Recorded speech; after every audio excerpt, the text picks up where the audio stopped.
Good morning po sa inyong lahat. Police Colonel Jaime Santos po, Chief of Police, Las Piñas City Police Station. Ako po'y nananawagan doon po sa mga naninigarilyo. Meron po tayong kaukulang batas tungkol dyan.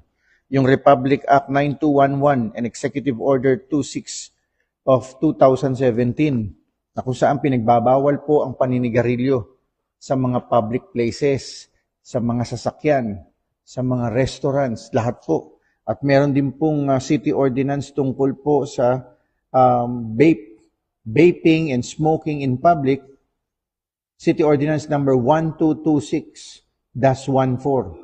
Ito po ay may multa. No? Meron pong multa na 5,000 at may kulong po ito. So, nananawagan po kami ngayon at kung sakasakali po kayo po ay makita ng ating kapulisan na naninigarilyo sa isang publikong lugar o pampublikong lugar, kayo po ay aarestuhin.